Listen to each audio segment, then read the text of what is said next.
only about 8% of people with gambling addictions ever seek help.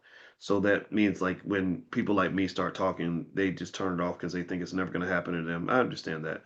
Um, some examples of people, famous people that have ruined their lives. Pete Rose was in Major League Baseball. He got banned from baseball because he couldn't stop gambling. Art Schlichter was actually an Ohio State grad like me, and he won the Heisman Trophy.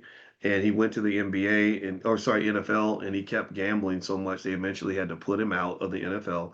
And then he started scamming his friends. And the last time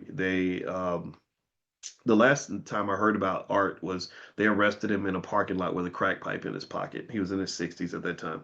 Allen Iverson's earned over $200 million, and he gambled pretty recklessly, and he ended up.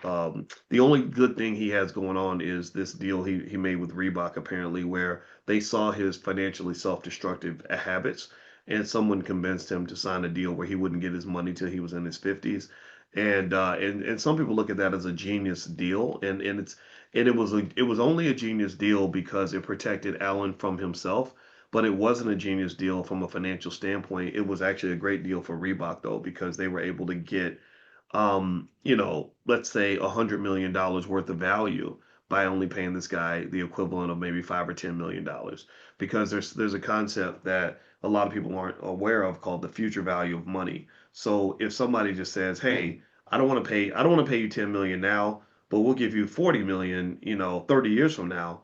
Well, anybody who understands how money works and how money grows knows that getting $10 million today in many contexts could be worth far more than getting $40 million 30 years from now. Because in that meantime, you could take that money and make a lot of money from that money, compound interest and all that. It depends on their variables that determine how the math works. But when I did the math on Allen Iverson's deal, I said, wow, Reebok really got away with something on that, right? It sounds good, right? And it probably is good in the sense that he would have probably wasted the money. So that's where it's good. Where it's not so good, though, is that clearly was not the most optimal use of his financial resources. A better deal would have been one where if I was Allen's, let's say I was Allen's dad, I would have said, pay him his money now, and we're gonna just put that money in a trust. We're gonna invest it in a trust. I'll be the trustee, so he won't get to touch it. But we're gonna manage that money. We're not gonna let you hold it for 30 years because you're gonna make money from that money during that time. Anyway, there's some other people who've been hit by gambling addictions. Let me see, Charles Barkley. He just lost over $10 million gambling, and I like Charles because he's honest and he called it a sickness, and he warned a lot of young athletes not to follow his path.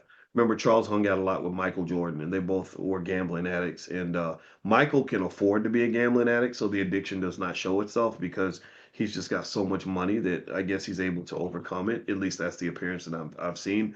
But there's nothing really healthy about the level at which he gambled, and the other unfortunate, ugly truth, and I want to be really careful when I say this because I know people that know Michael, and I don't want to be disrespectful, is a lot of people wonder, how did your father get killed on the side of the road randomly like that?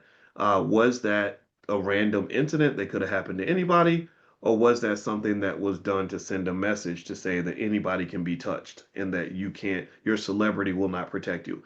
I don't know, but I think it's quite logical and reasonable to wonder, like, if you have people, bookies that are owed money and they didn't get their money because you don't think you have to pay anybody, is there somebody out there who said, "Oh no, you're not going to ignore me," right? So that's the part of it all that gets really messy is when family gets involved